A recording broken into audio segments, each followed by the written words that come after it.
Halo Sobat Investor, bagi yang sudah mengikuti channel Dodi Bicara Investasi sejak lama, pastinya tahu bahwa selain investasi di reksadana, saya juga investasi di saham. Dan juga membuat konten tentang saham sebelumnya. Nah, di bursa saham ini ada lebih dari 700 saham yang ada, dan terkadang bagi investor pemula sulit sekali memutuskan harus menganalisa saham dari mana, apalagi investor tersebut punya pekerjaan full-time lainnya. Di video ini saya akan menjelaskan satu fitur dari Stockbit yang bisa digunakan untuk men-screening saham-saham terbaik yang ada di Indonesia, sehingga ini nanti akan memudahkan investor yang belum punya banyak waktu untuk bisa memilih sahamnya agar bisa dianalisa lebih lanjut. Penasaran dengan isi kontennya? Simak terus videonya sampai selesai ya.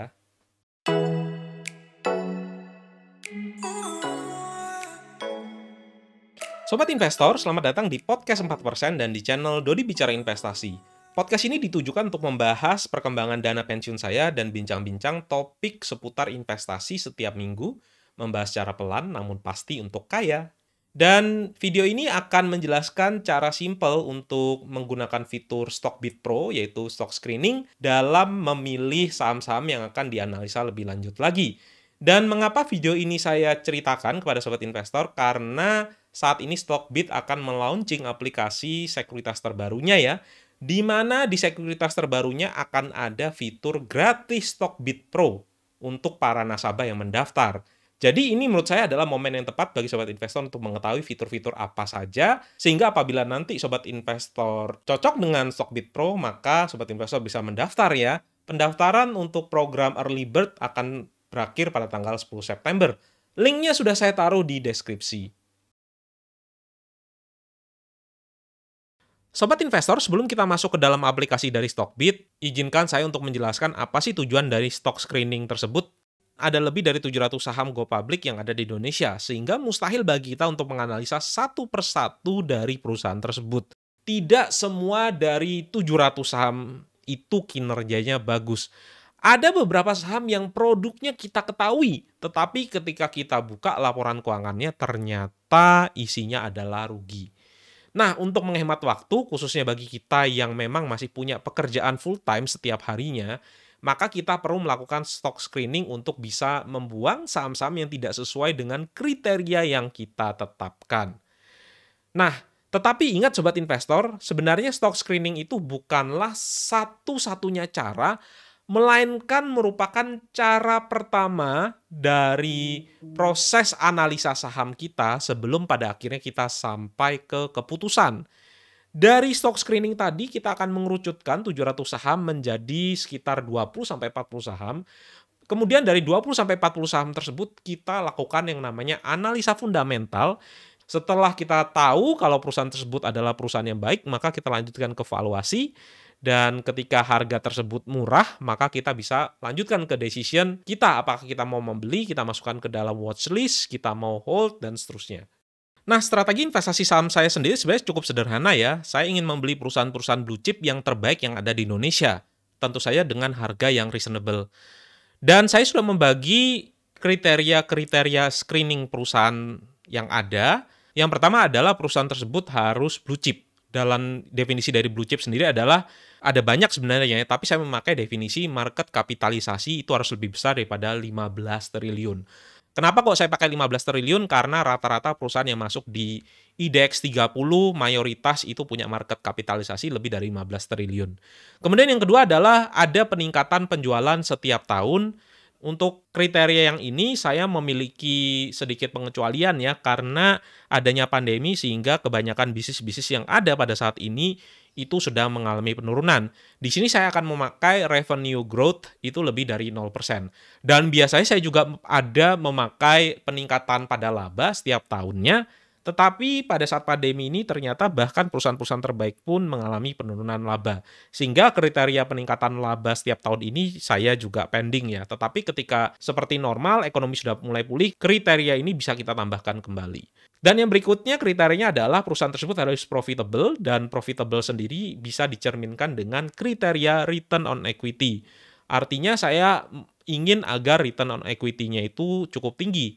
Saya memakai ROE 5 tahun lebih dari 10%. Dan yang keempat adalah rutin bagi dividen.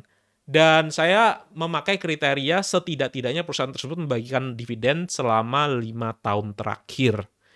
Dan yang berikutnya adalah profit margin harus tinggi, karena ketika kita punya profit margin yang tebal, apabila terjadi guncangan, maka laba yang ada tidak mudah berubah menjadi rugi. Dan di sini saya memakai kriteria yaitu net profit margin itu harus lebih besar daripada 7,5%. Dan yang terakhir adalah kriteria hutang harus rendah. Artinya debt to equity ratio itu saya set harus kurang dari 1.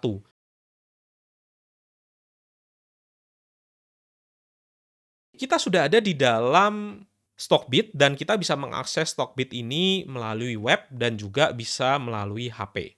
Oke, sekarang kita akan masuk ke screener. Kita klik di sini tombol screener, kemudian kita ciptakan screener yang baru. Kemudian kita misalnya kasih nama ya. Anggaplah di sini DBI Screen. Oke, lalu yang kita lakukan adalah kita pilih dulu universe-nya apa. Universe-nya ada IHSG di sini. Kemudian kita masukkan satu persatu kriteria screening kita. Kemudian kita langsung screen saja dan ketemulah ada 17 saham yang ada di sini, dan kita urutkan dari market cap yang paling tinggi. Oke, dan di sini ketemulah ada 17 saham ya yang kita bisa lihat di sini ya. Dan apabila kita ingin misalnya mengkerucutkan kembali dari 17 saham tadi kita lebih sedikitkan, maka kita juga bisa perketat screeningnya.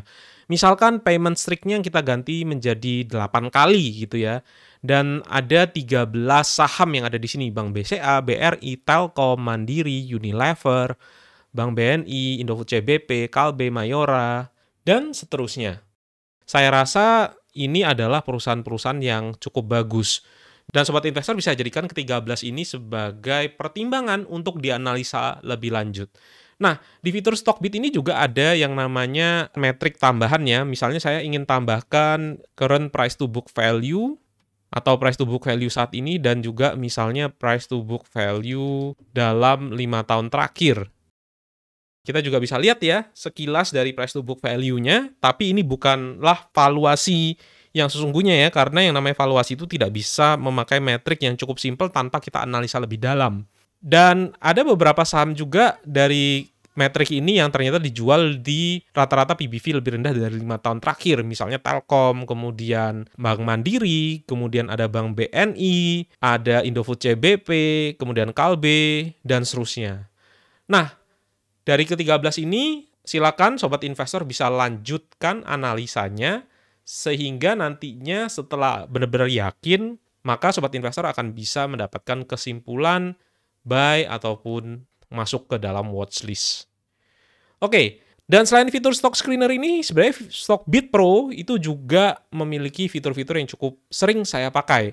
Misalnya saja kita bisa pakai yang namanya fitur finansial di sini. Apabila kita ingin melihat misalnya ya suatu perusahaan, misalnya Unilever, kita bisa cek di sini ya. Di fitur finansial ini kita bisa melihat mulai dari income statement, balance sheet, cash flow, itu sampai lebih dari 10 tahun. Jadi data dari 2008 hingga saat ini kita bisa lihat ya. Contohnya kita bisa melihat tren pertumbuhan dari sales Unilever seperti apa. Tren laba kotor dari Unilever itu seperti apa. Dan seterusnya. Hal lain lagi yang biasanya saya lihat adalah di insider. Misalnya, saya ingin melihat suatu saham tertentu, anggaplah namanya adalah Total Bangun Persada. Dan ketika kita klik insider di sini, maka kita bisa lihat bahwa ternyata ada shareholder-nya yang terus-menerus melakukan pembelian saham. Sehingga ini kita juga bisa jadikan sebagai pertimbangan mengapa shareholder-nya sampai membeli saham ini terus-terusan. Apakah memang harganya pada saat ini atraktif dan seterusnya. Oke, sobat investor, itu dia fitur dari Stockbit. Dan fitur Stockbit Pro ini sebelumnya dijual di harga per bulannya Rp250.000. Dan semua fitur ini bisa didapatkan dengan gratis apabila sobat investor mendaftar di link yang sudah saya siapkan di deskripsi. Tentu saja ini saya manfaatkan, saya sendiri sudah mendaftar di Stockbit untuk menjadi nasabahnya ya, sehingga saya bisa mendapatkan akses ini secara gratis, tidak perlu lagi membayar. Silakan bagi sobat investor yang memang sangat tertarik dengan tawaran ini bisa langsung mendaftar ya. hanya sampai 10 September. Dan di sisi lain, Sobat Investor juga memiliki kesempatan loh untuk mengajak teman-teman sehingga bisa mendapatkan RDN sebesar 500.000 bagi Sobat Investor yang bisa masuk ke dalam top 57. Nah, itu tadi sekian penjelasan saya mengenai Stockbit. Saya akan update singkat ya, 1 menit untuk dana pensiun saya. Oke, ini adalah portfolio dana pensiun saya dan nilai portfolio saya pada minggu ini adalah 757 juta, setara dengan imbal hasil 13,57%. Dan terbagi menjadi dua, yaitu dana tabungan dan dana pensiun. Untuk dana tabungan sendiri ini adalah dana sementara karena saya mengikuti program cashback dari beberapa payment ya, diantaranya adalah GoPay dan Bank Jago. Setelah nanti programnya selesai, saya akan pindahkan kembali ke dana pensiun dengan fitur pindah portfolio. Nah, untuk dana pensiun saya sendiri nyaris juga tidak banyak perubahan dari minggu lalu. Ada 6 buah reksadana terbagi menjadi 3 kategori, pasar uang, obligasi, dan saham. Di pasar uang sendiri ada Sukor Invest Money Market Fund, tidak saya tambah juga dari minggu lalu. Kemudian untuk reksadana obligasi sendiri tetap ada 3 jenis. Majori Sukuk yang setiap minggunya selalu bertambah karena ada cashback. Kemudian ada ABF Indonesia Bond Index Fund dan ada Sukor Invest Stable Fund. Dan imbal hasilnya itu setara dengan 4,31% ya untuk portfolio obligasi. Dan yang terakhir itu adalah di reksadana saham. Reksadana saham saya ada di 2 yaitu Afris IDX 30 dan BNI AM Index IDX 30 dengan imbal hasil rata-rata sekitar plus 16,07%. Oke, itu tadi perkembangan dari dana pensiun saya dan semoga apa yang saya jelaskan pada video ini bisa bermanfaat bagi sobat investor sekalian. Sampai jumpa kembali di episode-episode selanjutnya ya. Bye!